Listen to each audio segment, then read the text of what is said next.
Stewardship. 1 Corinthians 4, verse 2. Moreover, it's essentially required of stewards that a man should be found faithful, proving himself worthy of trust, right? And then we also have James 1:27, that every good and perfect gift is from the Lord, right? So if it's a gift, then it's from who? The Lord, right? It's not from you, no matter how hard you worked for it or whatever. It's a gift. You either had the ability or the talent given to you to be able to acquire that, or it was just given to you outright. So everything that we have, everything that we possess, an endowment, it's all a gift from God. My first car was a 1961 Dodge Lancer, okay? It was paint faded and had a bunch of problems with it, but it was mine, okay? And so I changed every part on that car I could possibly change. I put velour seats on the inside of it for whatever reason, and like new carpet and all this stuff. I did all these things to this car, and I loved that car. And like if somebody like decided they were gonna come in my car with McDonald's, it's like, you can eat your McDonald's out there and then come into my car. It was mine. And then I had a friend he got a 3000 GT, Mitsubishi 3000 GT VR4, twin turbo, all-wheel drive, black, shiny chrome rims. It was amazing, right? But he ended up, like the first week he had it, running it into a curb and cracking a rim. And so then he had an awesome car that had like a scuffed up bumper and then like one wheel that didn't match. And then like later on there was like another wheel that didn't match.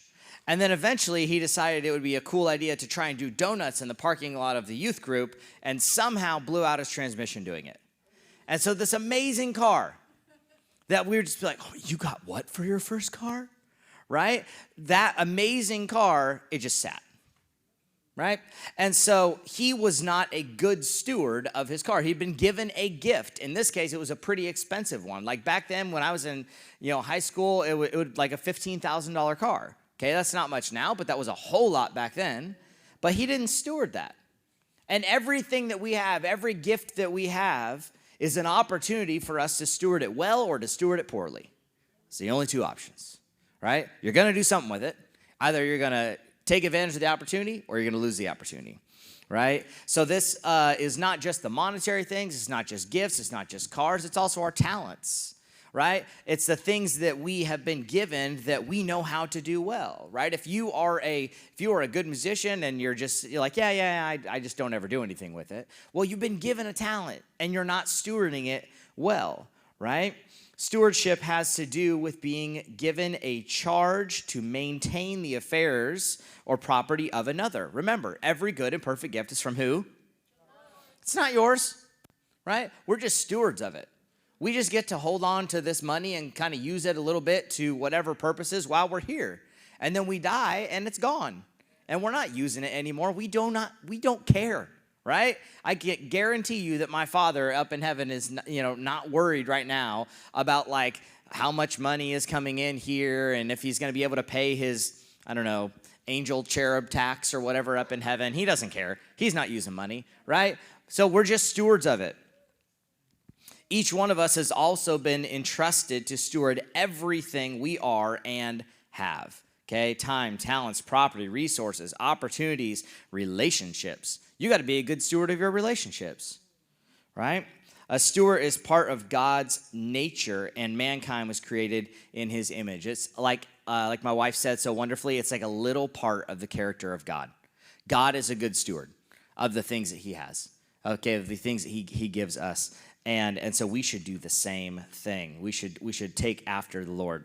Okay, so let's go over some of these principles of stewardship. These are all found in the parable in Matthew 25, verse 14 through 30. You can look at that one later. I think we're all pretty familiar with it, though. So it's where he calls his servants together and gives them the different bags of money. He gives one 5 bags, one 2 bags, and one bag. And they do different things with it. It's a perfect example of someone being a good steward or not being a good steward. The first one is faithfulness.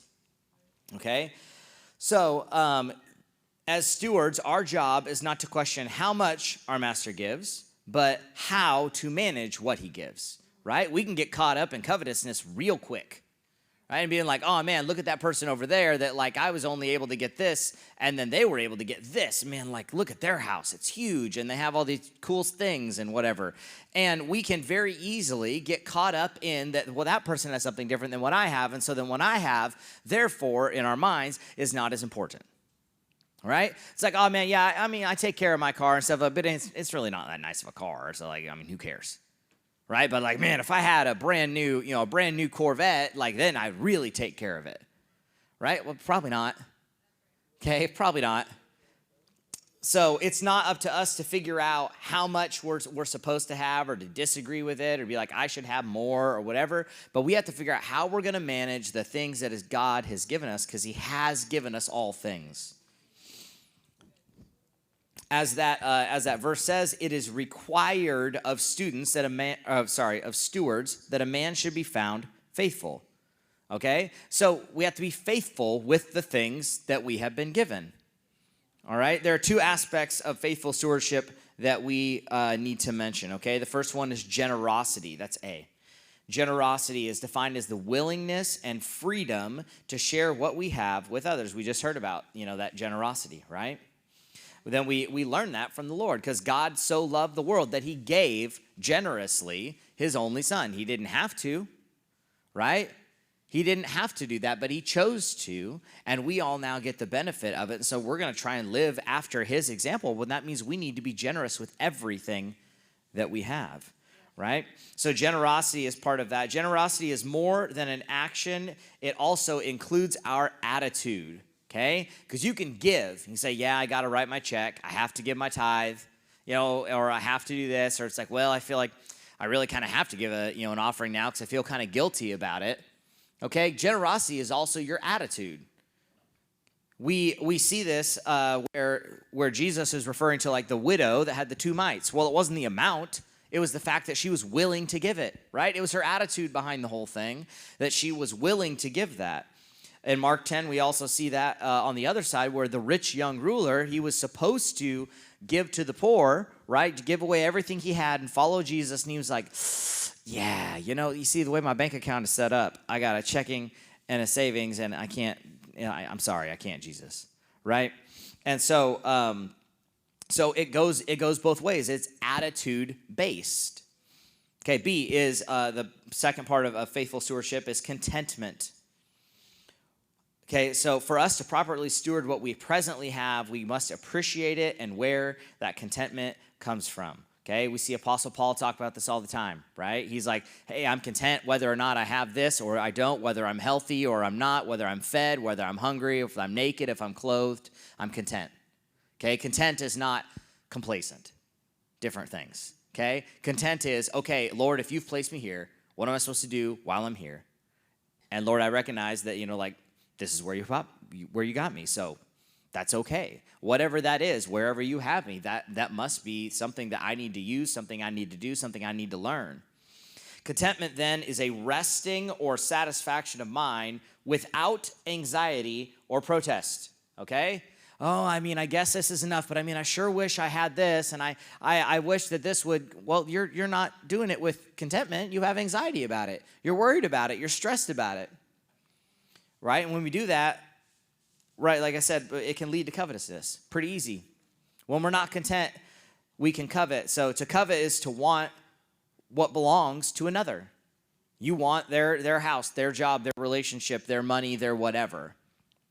Right? And that leads to all kinds of bad things, through complaining and comparison and greed and selflessness, and ultimately then you feel some kind of way about that person. Man, they don't deserve to have that. Who are you to judge that, right? There's definitely people that could say that about any of us. Number 2, accountability. After a long time, their master returned from the trip and said, come give an account, right? Some areas where we can have accountability, right, is our finances. How the servant used his money, right? That's one that we can think about. Are we using the money that we have access to be able to do something? The widow only had 2 mites, and she did something amazing with it. The next one is our time. This is probably the greatest resource that we have, and it's the only one you are not making any more of. Can't make any more of it. Can't get it back. It is a precious resource, and we have to be good stewards of it. That means not wasting our time. Okay? We can go into, kind of what that means, but, like wasting our time can be, it's like, well, I'm doing something that's not actually furthering what God's call for my life is. Good at video games doesn't mean I need to spend a bunch of time on them, right? Like watching sports, like watching all that, doesn't mean that needs to be the only thing that I do with my downtime, right? We need to be good stewards of our time because God might have something to do with that time that you are dedicating to someone else, something else, another activity, without even asking him. It's all right. Okay. See, relationships. You got to be a good steward of your marriage, of your friendships, right? You got to understand that they matter, that those things that we do, those conversations that we have with our friends and our loved ones, that they matter. Okay? Rarely will someone remember, it's like, oh man, I just love that thing that you got me for my birthday like 5 years ago, right? But they will remember, hey, I'm so glad that you took time out to figure this thing out and whatever, and then you made me something and you brought me this cake or something that you made because you knew that I liked this certain thing, like the key lime pie that Amber's Aunt Janie always used to give to Pastor Rob, right? It wasn't about the pie.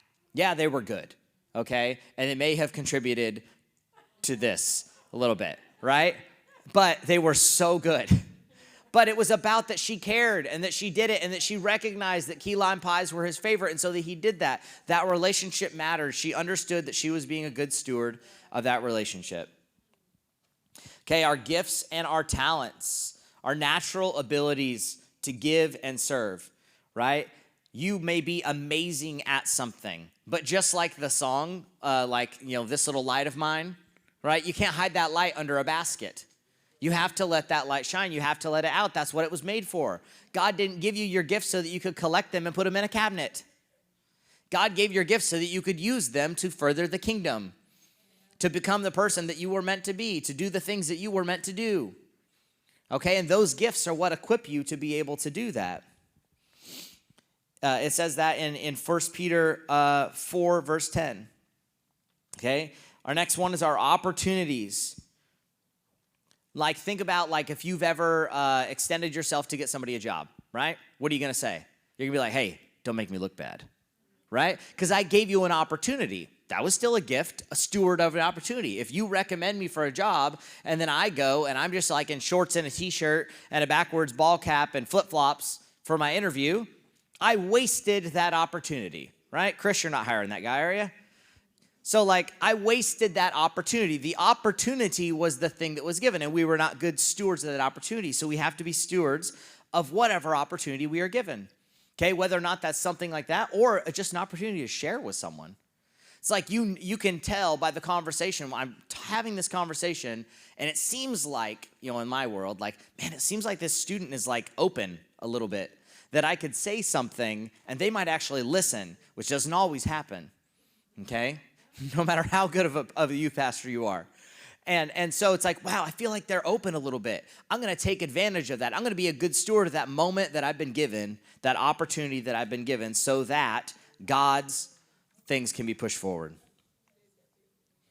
And then reward, okay? Number 3 is reward. It says, the master was full of praise. Full of praise. Well done, my good and faithful servant. You have been faithful in handling this small amount. So now I will give you many more responsibilities. Now let's celebrate together. God can't give you the million if he can't trust you with 1,000. He can't.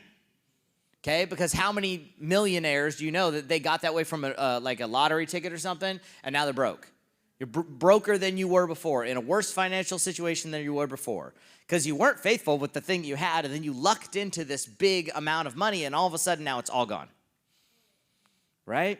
God can't trust you with that big thing that we're hoping for if you're not faithful with the small thing that you're hoping for, right? So you're sitting there on these gifts, these talents, these opportunities, this time, this money, and we have the opportunity to either be good stewards with it or to just let it go by the wayside. What's the one thing that determines that? Have you asked God about it? Like, have you?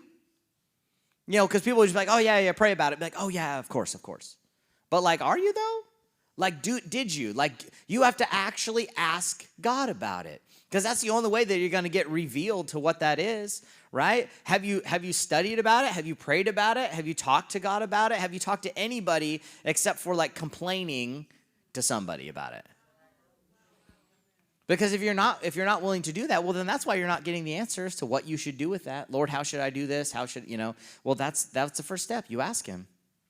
Right? That's why every time that we have offering baskets that are up here, I will say something to the effect of like, listen, the Lord's not telling you to give. Don't give out of compulsion. Don't just give because you see everybody else giving. You're like, oh man, I should really give something. Let me see what's in my wallet. Oh, I got $5. Here you go. I guess you're getting $5. Keep your $5. Okay? If your $5 is just given out of that's what everyone else is doing, right? Talk to God about it. And don't give a penny more or a penny less than what he says. Be obedient to what he asks, because there might be a specific thing behind why he asks you to do that and something he wants to do with that situation. Luke 6, verse 38 says we are to give and then we will receive. Your gift will return to you in full, pressed down, shaken together, pressed down, shaken together to make room for more, running over, poured into your lap. This is the amount I will give you and the amount you will get back. Okay, so like you have to give first. That verse is very clear that we're not supposed to just stand there with an open hand and saying, man, if I had more money, I would totally give it right now. What are you giving now? With what you have now, what are you doing with what you do have? Yeah, you might fantasize about someday, if I had $1 million, I'd totally write the church for a big check like that. Okay, well, how big of a check have you written the church recently? Sorry. Okay, so also we have in Proverbs, it says, the world of the generous gets larger and larger. The world of the stingy gets smaller and smaller. I have met some very, very rich, very stingy people. Was in New York with some students, and we were at, I don't know, some store like, on Fifth Avenue. Can't remember what it specifically was. And I looked down at something that was in the display case and was like, oh my goodness, I could never imagine paying $300 for that, whatever the thing was. I don't even remember. And this girl pipes up and she's like, because you think that is so expensive, that's why you will never have it. And I'm just like, what? Like, what are you talking about? That's a $300 belt. Like, I can do a whole lot better things with $300. I'm just saying belt. I don't know if it was a belt. But, it was a belt? She remembers. She was there. But, like, it was just like, wait, what? No, that's not how it works. You can't just say something and it be true, little 16-year-old girl. But that person, right, they were stingy. That same person, their friend asked them just for money for a hot dog on the street. And they were like, you have your own money. I'm like, you just spent $300 on a belt. Okay, and $90 on some paper to go inside of your little notebook that is branded by whatever that Fifth Avenue store was, and you won't give your friend $2 for a hot dog? Their world gets smaller and smaller, but the world of the generous gets larger and larger, right? Because people want to be around someone who's generous with their time, generous with their efforts, their energy. Okay, not just money. Okay, that's like the least of the things that we have to worry about here. But God wants us to do that. We get character by being a good steward, because you have to make a decision, and rarely is it an easy one, right? Rarely is it an easy decision to give the last two mites, or to do the thing that's wanted, or to say, I actually do technically have time, so I guess I'll do this thing. Well, it's always going to be a sacrifice. It's always going to be a decision that we are going to have to make. But every single time that we make that decision, it gets more and more character stacked up, right? To where it's easier to do it the next time, to where it's easier to do it the next time after that, right? It's a process. It's a journey, not a sprint, okay? So staying on track, we have this little table down at the bottom, last thing, and then I'm done. I will take care of everything that God has entrusted to me, okay? That's one thing. I will use my time wisely. I will do my best to take care of what is another's as if it is my own, always leaving someplace better than where you found it, right? I will not covet what is not mine, even on Instagram. Oh, that's not in there? Oh, that's weird. And seek to be happy for others when they are blessed, not just jealous of them. Okay, there's a bunch of other things in there that you can read, guys, but it really comes down to that generous heart and to recognizing, hey, man, it's not mine anyways. I'm just going to do the best I possibly can with it while I have it.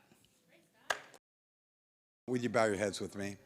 Father, we thank you. We just pray that everyone has a great time in their ministry and in their families, and they enjoy life and enjoy one another. We pray that one day we stand before you and we hear the words, well done, good and faithful servant.